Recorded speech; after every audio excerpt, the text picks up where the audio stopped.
right, great. I think we have a critical mass, so I am going to get things underway here.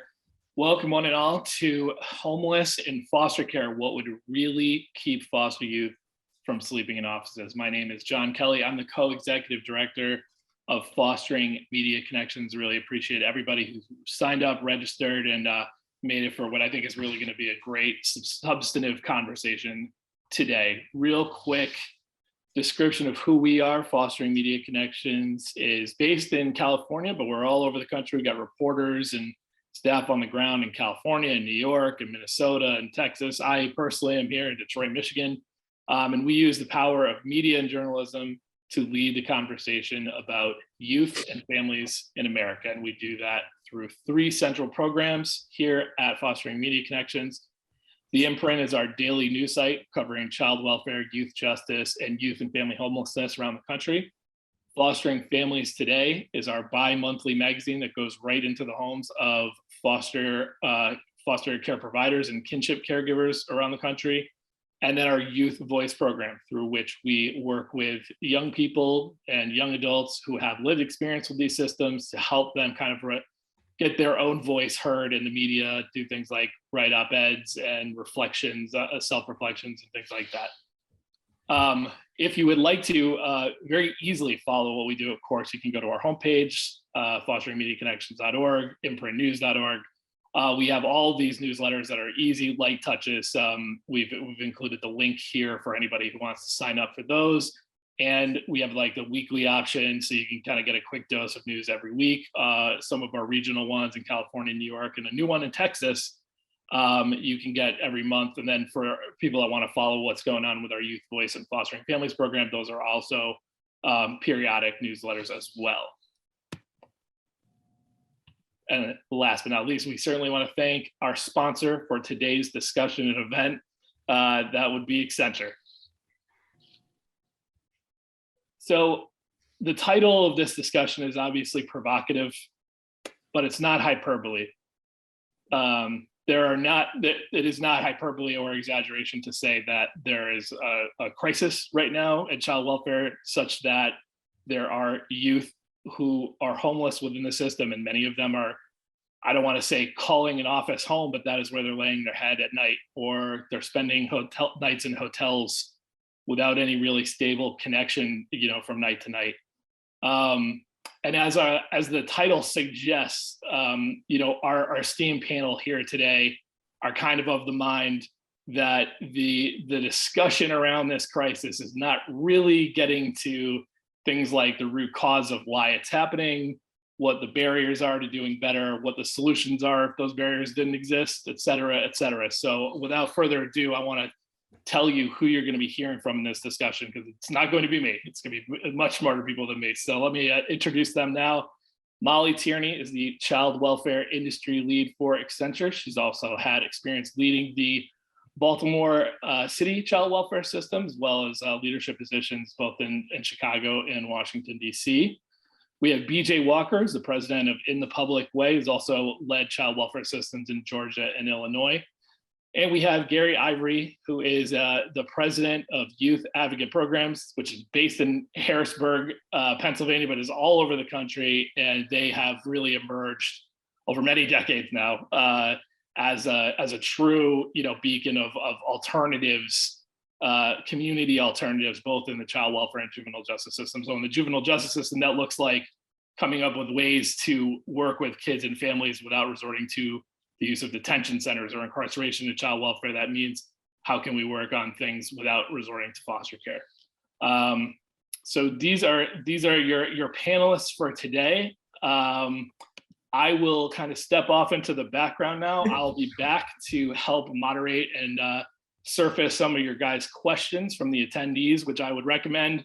Please, if you have questions, throw those into the chat. We're going to be combing through that and get to as many as possible. I'm going to answer one that we always get at the top before we start. Will this be recorded and sent? Yes, it will. We will send it. We will be recording. We are recording it. We will send it to everybody who signed up. So I will, like I said, step out of the way. And Molly, why don't you get us started? Great. Thank you, John. We appreciate you hosting this for us today. And I'm grateful to both Gary and BJ for joining us, people for whom I have enormous respect, and I'm also happy to say are dear friends of mine. I want to take just a couple of minutes to frame this up and then just have a sort of informal conversation with the both of you. So maybe we can flesh out our own thinking about this problem, and who knows where we will arrive. So this is a very complex problem.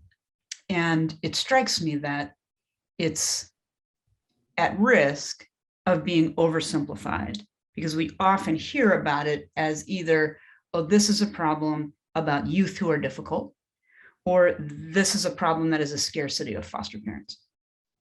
And while some things sometimes may be true, this is the oversimplified part, because they're paths that could lead to dead ends unintentionally, right? If we frame this as, well, the problem is, if this is about youth who are difficult, then we're beginning our work from something's wrong with children, and that just sort of never ends well for them, right? If we're framing it as the scarcity of foster parents, this is the if you build it, they will come problem, right? If we open up institutions and keep opening up, what we gonna keep putting children in them? And it strikes me as it's in the upside down world, right? We can think of it as, I don't have enough foster parents, or I don't have enough caseworkers, or we can flip it and say, or maybe the problem is we have too many children in foster care. And the thing that we should do is render those children private citizens. So what I'd like to do today is try to reframe it. And let's anchor this first in, kids can't live in office buildings. That's a fact, right? Like we believe this is not a thing that's appropriate.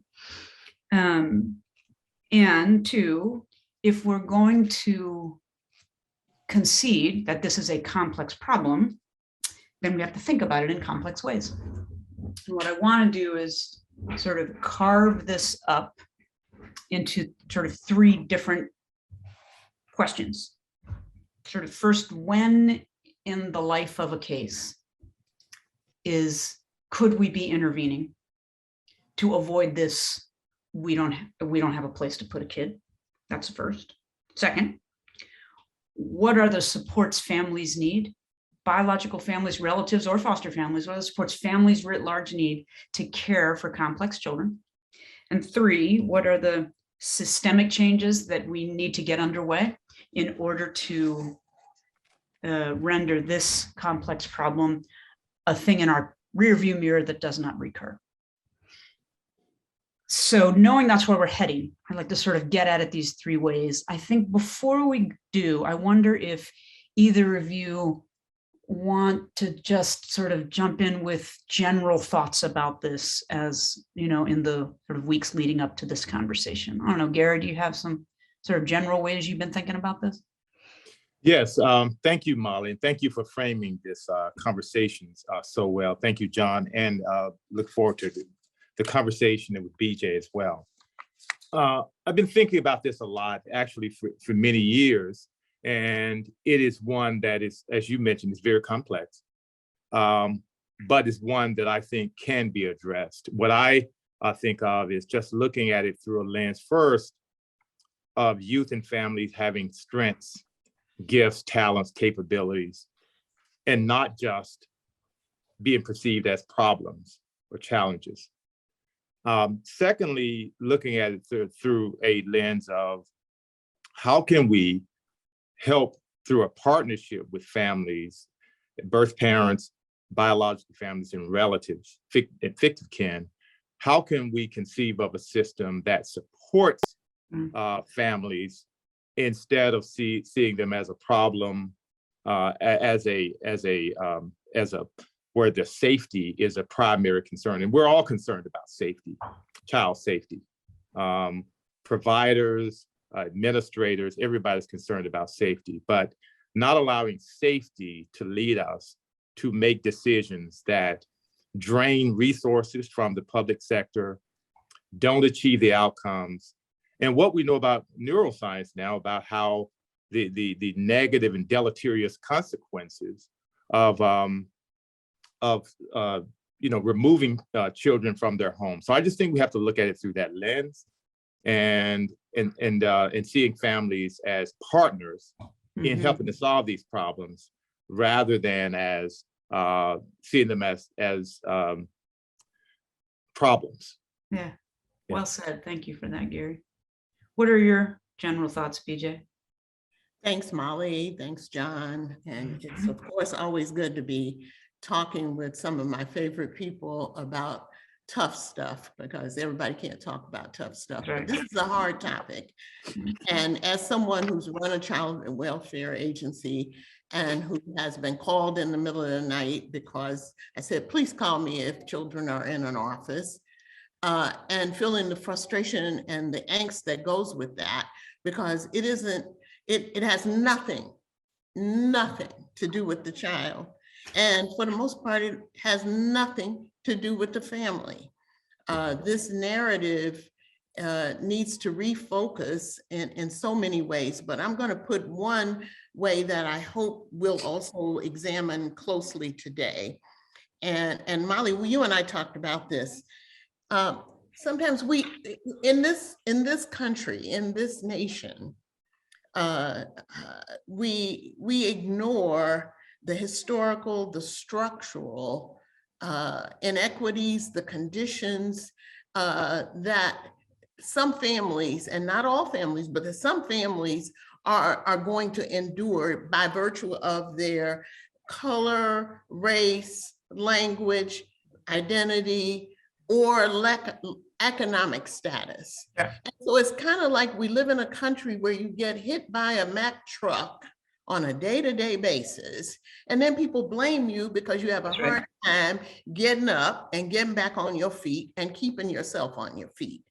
We have to embed this conversation with that there are changes bigger, that child welfare, the system is having behaviors that get kids to homelessness in the sense of sleeping in offices and hotels, because we live in a society that is unjust and inequitable in how it wants to support people who need support. And so we see people at their worst. Our systems, they wait on crisis. We have no vantage point from a lens of anything but crisis. We just patiently wait until you can no longer get on your feet from having been hit by the Mack truck. And then we react and we overreact, and then we wind up with situations that the system was never designed to take this many families and kids under its rubric. We don't have an infrastructure inside community where we see community as an asset, and we fund that asset, and we give that asset the ability to intervene so that people who are getting hit by Mack trucks can get up. So I say that with emotion because I don't want us to keep talking about trauma and about what's going on with families unless we're going to be talking about the trauma of living Black, poor, and in America. I just don't want us to keep doing that. So that's my platform I'm standing on today. I totally agree. I actually think it's not possible to talk about wanting better outcomes for people in this country without talking about the matter of race and equity. You can't claim to be talking about results and outcomes, right? It also strikes me, BJ, that the thing that you just said though is the system waits. I would say the system feeds on catastrophe, right? And then it waits, and then it overreacts. And then we're blaming the very people we're allegedly helping. There's also some dynamic at play where the system, the people in the system, because the system is not a person, it's just a group of people, there isn't a way that it can look in the mirror, right? It can't say, in what way am I contributing to this? In what way am I? Well, here's the thing. You're absolutely right, Molly. And here's the thing. They can't look in the mirror because everybody is making rules, regulations, mandates, consent decrees. Let's just put it all on the table about what they ought to do and how they ought to do it. You ain't got time to look in the mirror. No, you have time to look in the mirror. Because you too busy look and having other people look in the mirror and tell you what to do. You have no, and so we've got to blame some of those systems as well. I totally agree. And for the situation. I totally agree. And when we say they, of course, the three of us mean we, because we all sat in these chairs and did this work, right? It happened to me, it happened to BJ, it's happening to Gary. So, Yeah. So with that, let's start with this first notion, as if we were to think about the when. Like if what we were going to do is say, we're not going to have a situation where we've waited till there was a crisis, removed kids from their parents, and now have a situation where they're sleeping in an office building, for instance. When in the life of a case, or a case doesn't feel right to me, but when in the arc of this narrative, would we introduce different behaviors that would lead us down a different path? What do you guys think about that? Yeah, I think, thank you for that question, Mara. I think that starting at the investigation stage is critical, because it's at that stage that the initial assessments are oftentimes done with young people and families. And it's often that initial narrative, that initial story, that initial assessment that drives the behavior of whether children are removed or not, whatever that case plan calls for. And I've just seen so many times over of decades that when we've reviewed a case file, so often there could have been a different intervention right after the stage of an investigation. And instead of removal, or placing a young person in foster care, or some behaviors that lead to a removal into a foster home or to a residential treatment facility or congregate care facility, that there are a lot of decisions that could have been made at that stage. And so I think that's critical. I think that it's also critical that for young people that are in a foster care setting, that those young people are afforded the kind of support, strengths, resources, 24/7 availability. There are a lot of things that can be done to help to provide that wraparound type of support for young people.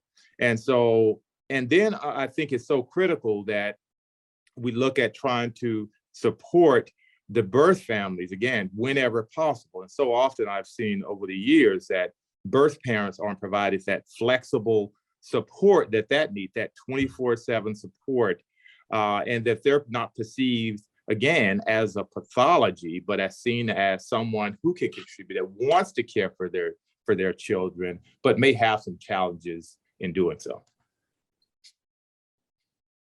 I think that's absolutely correct. And I think we could also take it to the point of the reporting. Mandated reporting in this country needs reform desperately. Mandated reporters, they feel like if I don't report something I have a concern about, it's getting to the point where people worry they're going to go to jail or whatever. And I don't know any family who doesn't have some concerning thing that has happened in the life of trying to raise a child. And we don't offer any resources at the point of where people feel like I'm only reporting because I want this family to get some help. Well, reporting them to a child welfare system is not the place where help ought to be first available for parents. That's one place where we could intervene. And I agree with Gary that the front door to a child welfare system has the potential for great reform. Again, a lot of the rules, laws, in Illinois, we had a 4,000-page policy manual.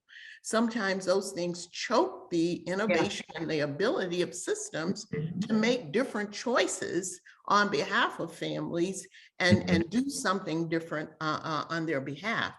I will say one last thing though, because this got to come into this conversation.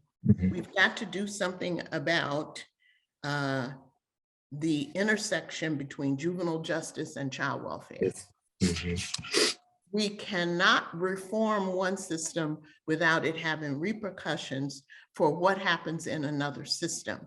And I know for a fact that that is some murky water, and it's very, very easy to say we reformed one system, we closed the doors, but we're delivering the same kids into another door that has not got the resources to help them either. So we've got to talk about that. That's a place where we need to intervene and do something.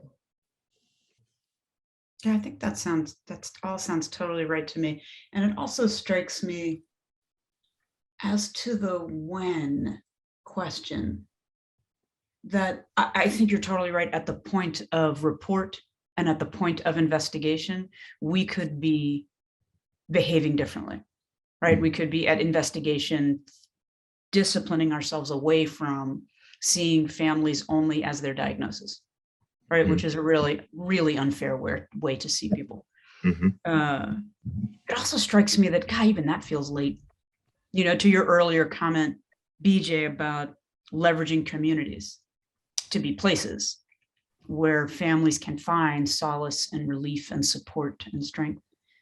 That means it's almost like we know too much to not act, right? We have access to too much understanding. So for instance,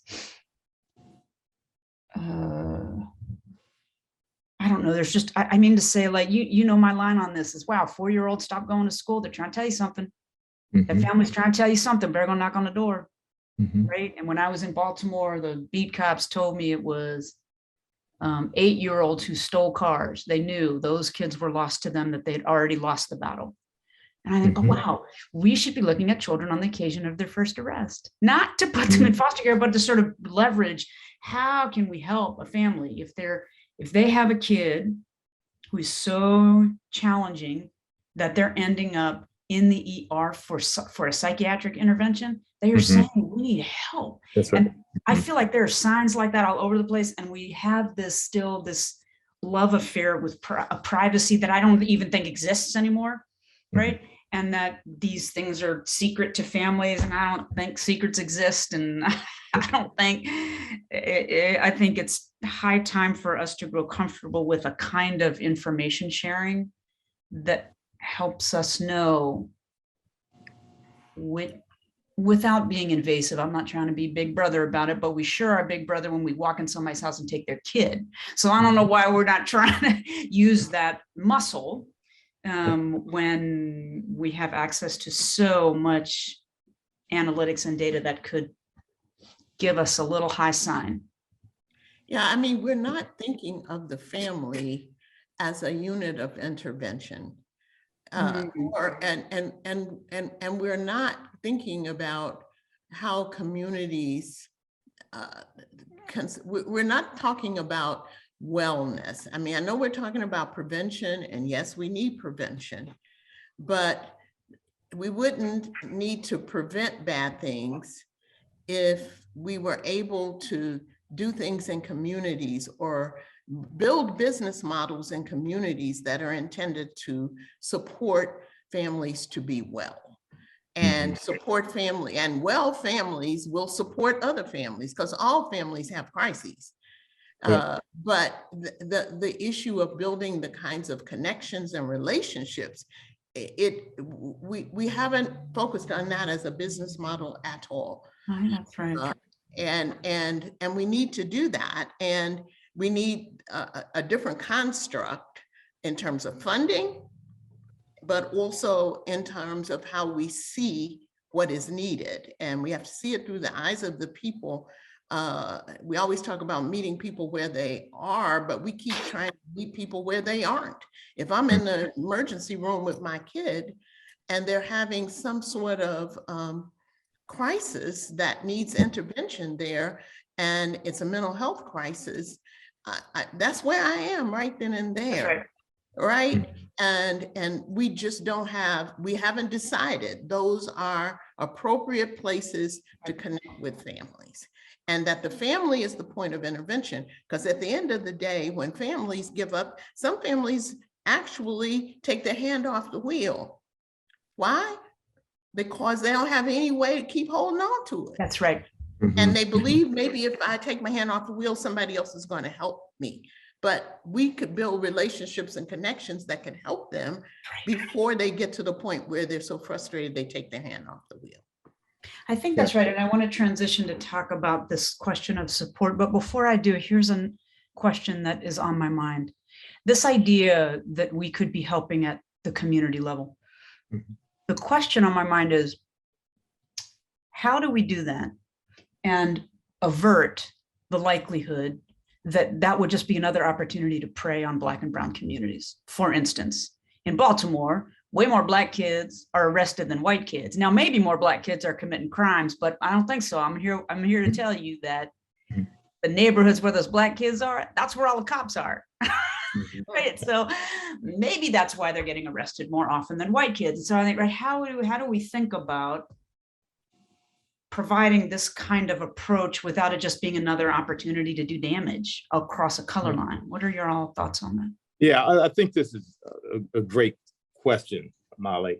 Just a couple of thoughts. I first want to just mention respond to what BJ said. I wholeheartedly agree with it about the family being the focus of the intervention, because so often we've seen, again, I've assessed a lot of young people over many years and find oftentimes their families haven't been asked if whether or not they have a relative or they themselves, what they need. I mean, there are 4 questions we always ask. Is that, what do you need from your perspective?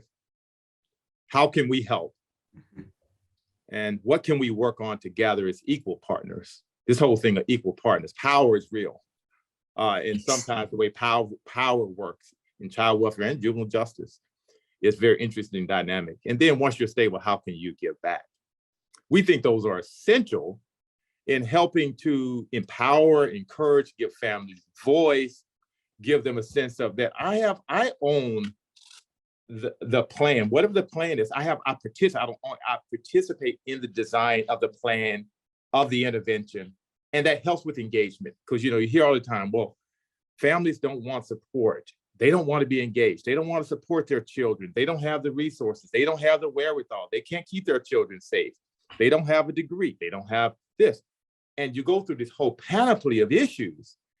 And if you start with the strengths and assets and resources the families already have and treat them as an equal partner, you're much more likely to get them what they need. And so I just think that's vital.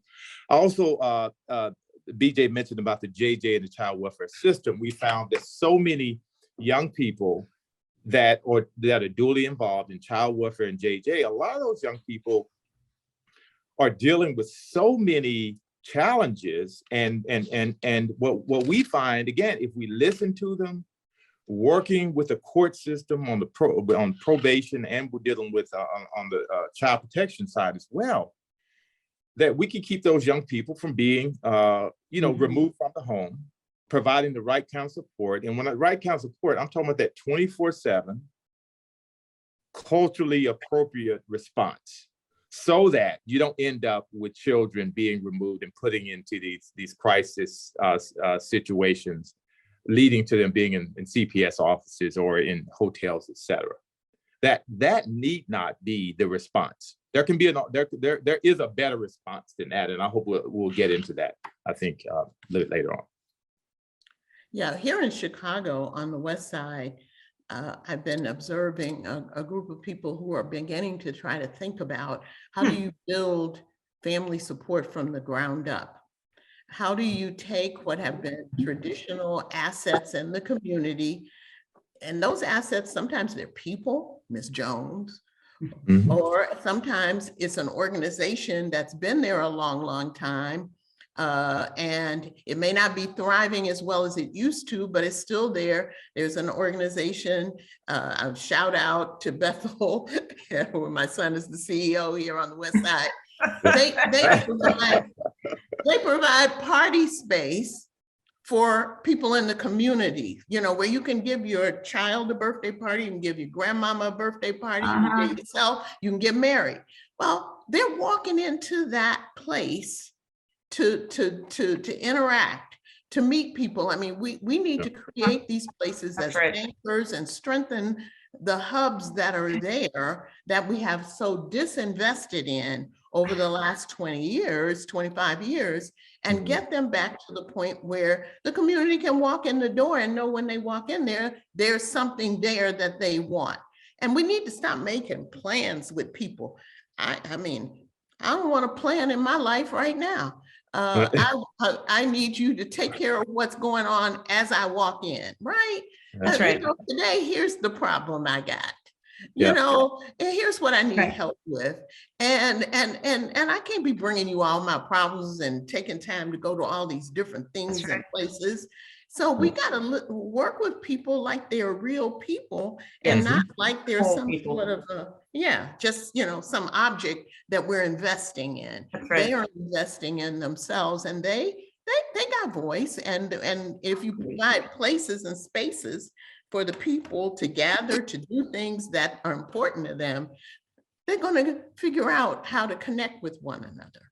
I think that's totally right. And it's so interesting because I feel like in our field, we somehow have convinced ourselves that our clients don't have opinions or points of view or beliefs. And I think, oh, that's absurd. All humans have opinions, and all humans act in their own best interest.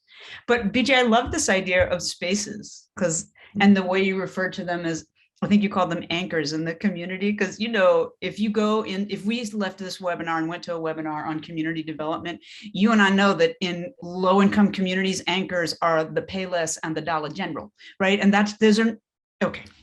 Well, there are some other things. There's other stuff there too. There's plenty of organizations that have been hanging by their fingertips. I know. And then when you think about how much money, I'm not trying to make anybody go out of business, but when you pay a residential facility, people don't have any clue, $300, $400, $500 sometimes for every bed in there. If we could convince them to join forces with some of these community anchors and support families so the kid can stay in the community, maybe they need to come to your program to do some things. You might be the place where they go for tutoring or for school for even. Right. Or you may be a day program where they spend the day, but they go home and they have other community organizations that are part of the process.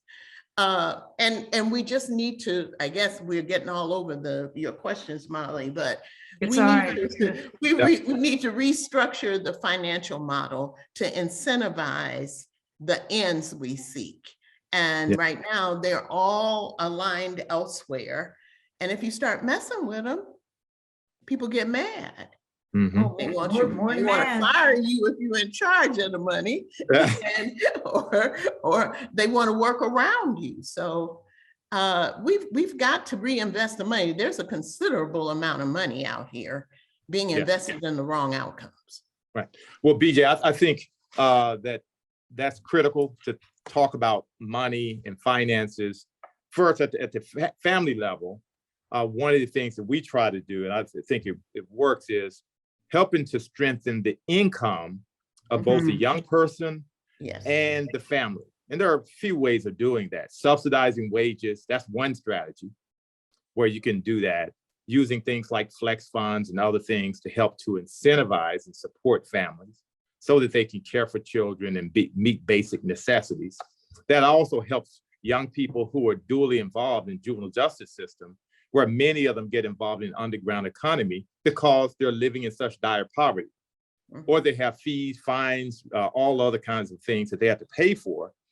And so, thinking about how we do that. The second thing about money and finances is helping states and jurisdictions to look at the cost of removing children, especially some jurisdictions that rely heavily on out-of-home care, such as congregate care placements, residential treatment centers.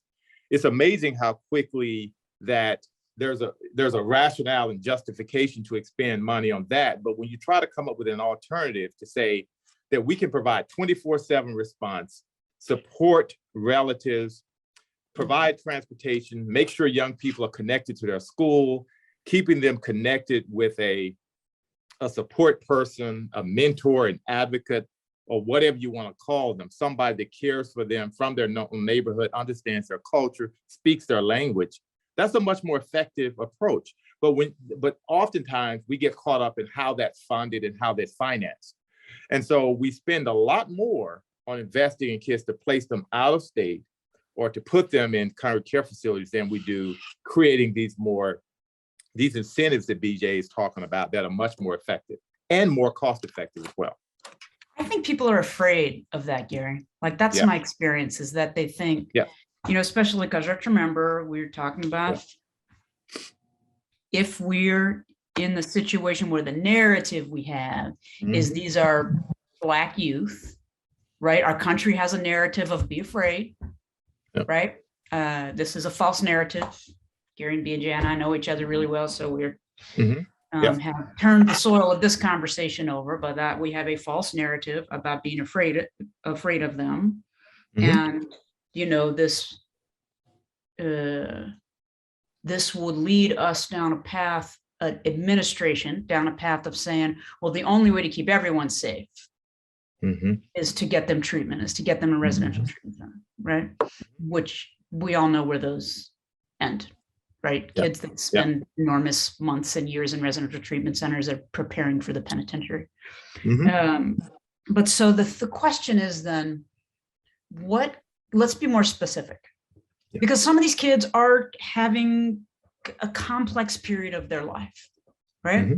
And so the question is, let's not pretend that it's all, they're just going to move right back home and everything's going to be hunky-dory. There's still some complexity afoot.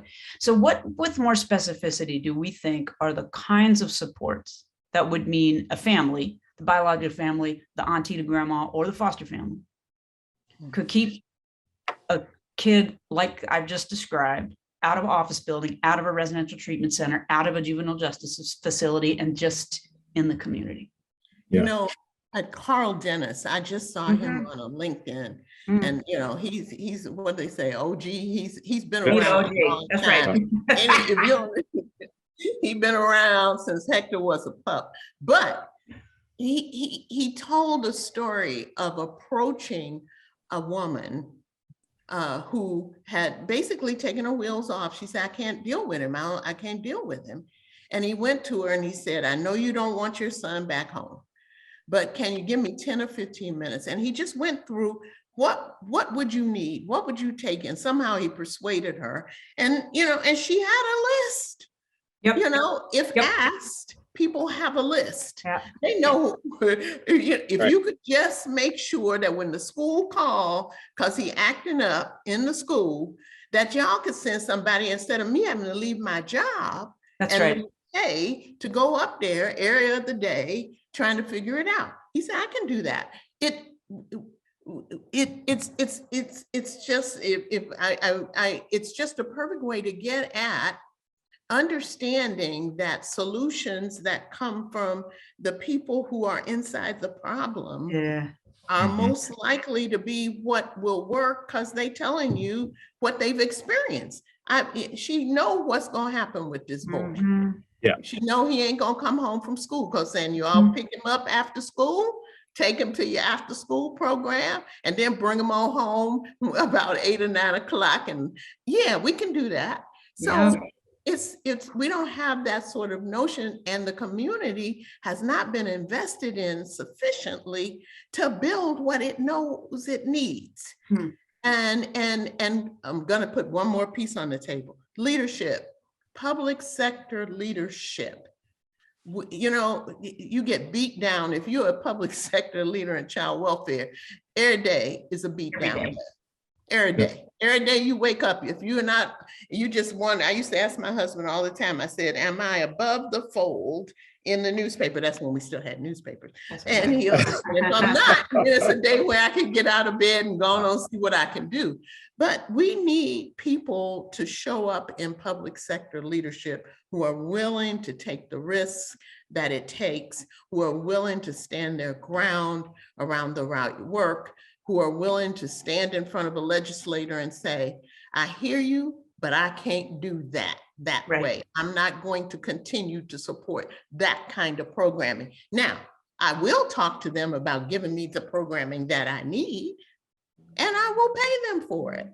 And so we need to really attend to the public sector leadership issue as well. Yes. Sorry.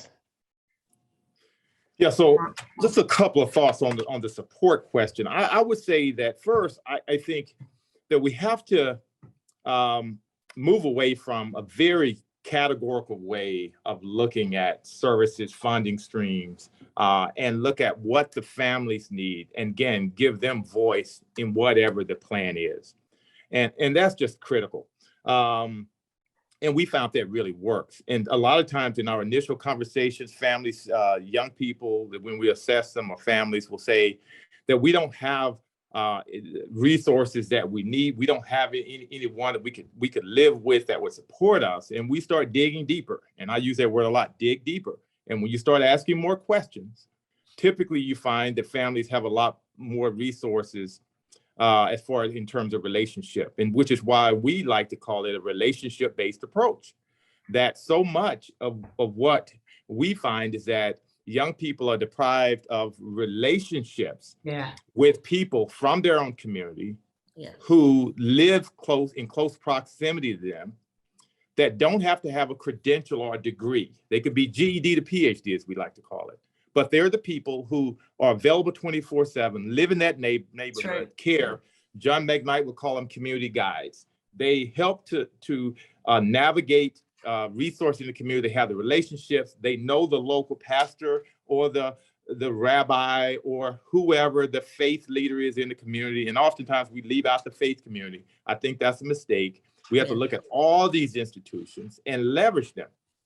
And people are willing to get involved, as long as they see we partialize the pain. We say, how can you help? In other words, if you can help this young person with just from 3 to 5 in the weekday, can you provide a member of your congregation who can work with us during those hours? Typically they say yes. But if you say, can you work with 100 young people in your community? Of course not. But if you say we can ask that's small enough, people are willing to support young people. So we find that that's really key. Another thing is just that 24/7 availability. So if you get that call at 3 o'clock in the morning, at 6 o'clock, or you need transportation to get to the school, or if some real basic things like, there's a issue with transportation. And you say, okay, what's the problem with transportation? Well, I don't have my car's not working, or those basic kind of needs. Well, take a flex fund, get the car fixed so that they can get to where they need to be. Some of these things are very simple solutions. Now, some of these are very complex, but some of them are very, very simple. But I go back again to those 4 questions. What do you need? How can we help? Giving folks power to say that. Developing a plan that will work for them, giving them voice in that plan. And young people and families tend to be supportive once we're asking those right questions. I think amen to that, Gary, that we have to stop telling ourselves a story that people don't want to help in the ways that you've described, because people will step up. People are generous of heart all across the country, in every state, red or blue, it doesn't matter. People are generous of heart, and they will help members of their community. When you come at them one by one, this kid needs 2 hours in the afternoon. And that, in my opinion, is exactly that kind of turn is what's going to lead us away from the false narratives we have about the people we're serving, and the false narratives we have that we don't have any place to put them, or we're going to have to lock them up. This path gets us there. I see John has returned. Hi, John. I'm back. You guys feel like taking some questions? You certainly have a bunch. Love to. What do you got? Right. Well, also just quick, A+ on the chat, right? There's I have some questions lined up. I've been pulling them out for you guys, but just a great conversation going on to the side of you while they listen to you guys and sharing information about things going on. Will we be able to get a copy of the chat? Yeah. Oh yeah, we got the chat. We'll okay. I would love to see that too. Yeah. So I want to start with this one because I actually feel like all 3 of you have probably had to deal with this at the most visceral level that it's being asked at. So Rachel Albers of Washington said, in Washington State, we've had an increase in parents refusing to pick up youth from hospitals, detention centers, unwilling to engage in services offered. How can we change that parent mindset and engage them to utilize services offered? I don't think she means that in like a blame way. I think she's asking for your guys' take on these are parents that maybe didn't get served upstream enough, to your guys' conversational points here. Yeah. How do the practitioners on the ground, like in your guys' experience, how do you overcome that to counter how they're feeling at that point? Well, if I can speak to that, in Houston, I know we normally want to mention locations and jurisdictions. This is 20 years ago. They were the county was spending well over $10 million a year on removing kids. What they said were on the bus to placement, right? They were JJ, child welfare involved, and basically it said there's nothing we can do. Let's put them on the bus and take them to placement. And we interviewed over 100 of those young people. And what we found in interviewing all those families is that all 100 plus young people, families said, yes, we'll take them back, number one. And the reason they took them back is because we said, what do you need to bring Johnny back? What do you need to bring Keisha back home? And the families were receptive. So you need 24/7 support. So they are running. So we said, well, so what if we assign someone that could deal there during the hours in which they're likely to run? At that time, in the late 90s, just a complex array of issues. So I just think, again, going back to those principles and those practices, that when you ask the right questions, when you support families, ask them what they need from their perspective, and they tell you, and you meet that need. You need to transport them to school? Okay, we'll have to take them to school. We'll get you the resources, so you don't have the money to pay for this. We'll get you the funding to do it through a flex fund. People are responsive, and it reduces the need to keep kids in placement, in out-of-home placement. Yeah, and the heartbreak of, I can't imagine the heartbreak of having to not go pick up your kid from the emergency room. But I also recognize that you've come to the end of a rope, and if you let go at that point, you're going to die from the fall that you take. I think Gary's absolutely right, is asking people, it's the Carl Dennis approach. Ask people what it is and when it is that they need support, and invest the dollars we have in that. And it has to be individual kid by individual kid. There's no such thing as one size fits all here. And I think oftentimes we get stuck in a one size fits all. And when a parent does tell us what they need, we tell them, well, here's what we got. That's right. We have to be more in the business of here's what you say what you need, and then I go figure out how to put it together to design something that can convene. I think that, and we're going to have to care about the parent. See, we don't care about the parent because we've now made him a bad guy. That's right. We've got to care about the parent. We got to start where their pain is. I think that's totally right, BJ. And I often, in my own practice, my version of Carl Dennis's question was, ask me for the sun and the moon. Now's the moment, like whatever it is that you need, that's what we're getting ready to do. But I also think that I think we should consider it criminal that a parent gets to that state, because I don't think the parent's responsible for that. The parent you're describing is someone who has asked everyone for help. Everybody, they have gone everywhere they can, and they're in a desperate state when they're finally saying, uncle, I give up. And I think the place where they're saying uncle is at the front door of child welfare. All the places they ask for help are all those other places that families are naturally appearing. And we have, I think, an obligation to help those places, schools, churches, I don't know, whatever other programs these families are showing up, places these families are showing up, help them understand the answer can't be no, right? We can't be no when someone comes to you for help. We have to shift out of that to this, you got to try something. Yeah. You guys are getting a lot of comments in here saying, this is the right conversation to have. How did we get here, as opposed to just how are we going to fix what's going on in various states where you're seeing lots of kids sleeping in offices and things like that. But I think there is also some, and I'll put it to all of you, there are a lot of people who are like, okay, but do you guys have some ideas for how these systems right now can do something in the short term while they assuming they also, adopt the mindset of like fixing the root causes. What would you Yes. recommend Uh, to these systems that are struggling right now?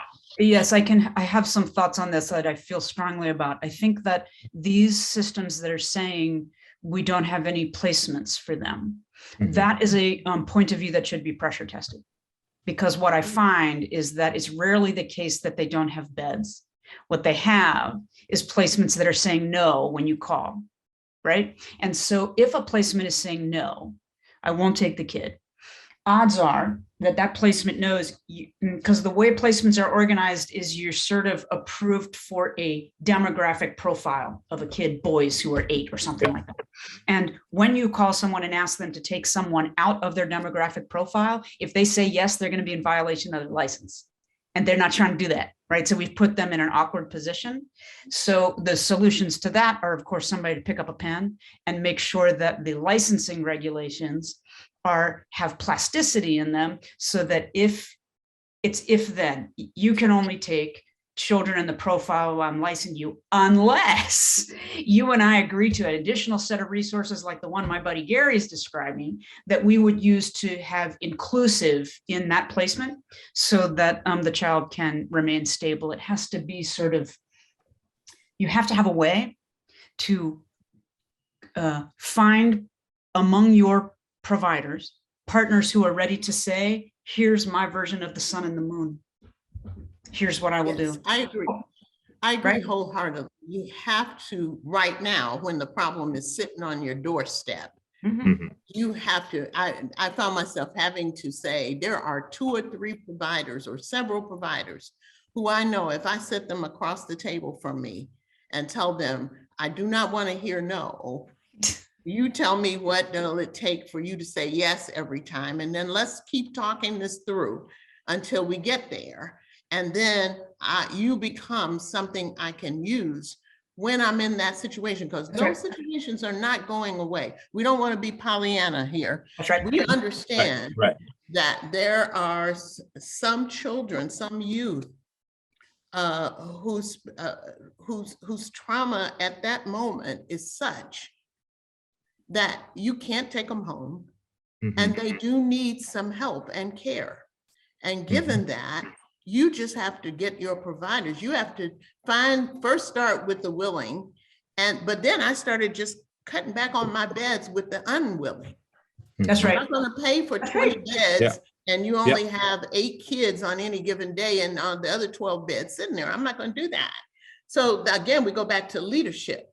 It's about what are you willing to do on behalf of the problem to force the current configuration of the system, as as problematic as it is, to be more responsive to your need as you try to build something else. And so while we're building community capacity, meanwhile back at the ranch, somebody has to do something different inside these systems. And if not, you just start shrinking the amount of money you're willing to invest in them. So that you can invest in the moon and the stars with the ones who are willing to say yes. Wholeheartedly agree with you. In fact, I would add to that. I would, at the front end, if you say to providers that we're going to have at least 3 criteria in order to contract with you, you're going to have to operate a no refusal intake policy, that you can't refuse anybody we send you. What's the fire setter, diagnosis, whatever those issues, things that you can't say, I'm going to refuse this person because of a certain diagnosis, because of a health status, or any of that. Secondly, saying that not only are you going to have a no refusal policy on the front door, but you're going to have a no eject philosophy, where you're saying you're just not going to kick kids out and refuse services because things get difficult. And that's, we think is really important. And then thirdly, getting at things like staffing. Staffing does matter, that you need to be able to hire people that have the heart, the compassion, the conviction, and that not putting in all these barriers regarding credentials that, as we like to say, folks that have a GED and not even a GED and be a great support system for a young person and should be paid and supported to provide that support and care. And then lastly, having that 24/7 availability. That kids' crises don't stop at 5 or 6 o'clock in the evening. That if it's 11 o'clock at night or 12 o'clock or 3 o'clock in the morning, that you need to be able to respond to that crisis in person, telephonically, triage, whatever you need to do. But these families need to be supported. I think that's right. I want to say one more thing, John. I know you're trying to get in on this. Oh, all good. All good. Is that, you know, I am like BJ, one of those directors that got up at 2 o'clock in the morning to go to the facility because somebody said we got a kid in the office and we can't find a placement. All right. And I hop on out there to say, well, tell me what's going on. And I'm going to tell you, every time I sat down with that kid and said, hey, what's going on here? They would say, if anybody would listen to me, I can tell y'all how to solve this. If anybody would listen, right? And I think that may be among the matter of young people who this very night are facing sleeping in an office building. Somebody could, it won't cost you a nickel to ask the question. Mm-hmm. We've got a couple of references to the Family First Act, which is a recent piece of federal legislation that kind of overhauls the way that the federal government contributes to child welfare funding. And I don't want to get too wonky with it. I'll just set this up this way. For those that really aren't familiar with the Family First Act, it does two big things. It changes the child welfare entitlement to give states more money to try and prevent foster care in some child welfare cases, and it cuts and it limits the money they can use for congregate care and group settings and things like that. So I think the easiest way to kind of funnel these questions to you guys is, do any of you have concerns or parts of optimism that the main pieces of Family First will improve things on this issue that we're talking about in either direction? Yeah, I'm pretty optimistic. We're working closely in several states on around these issues, and I think the only challenge that we find is that the limited number of evidence-based interventions that have been approved at the federal level. That's the only concern. But as far as we think it's a great piece of legislation. Well, I'm always optimistic when somebody who was going in one direction the wrong way makes a turn. I think it's a turn, and I think we need to continue to work on the turn. I give all props to Jerry for helping over his tenure at the federal level to make this turn. But at the same time, while we're making the turn, we need to certainly pay attention to this issue of evidence-based practices. A lot of times they're so, I'm not sure they fit the lifestyles based on where the evidence was collected. And so consequently, you're getting evidence-based practices which may or may not be in alignment with the families who most are in need of an intervention of power. And that we cut off, like my mother used to say, mother wit. We cut off the instincts and the gut and the mother wit of how people think about families and how people think inside families.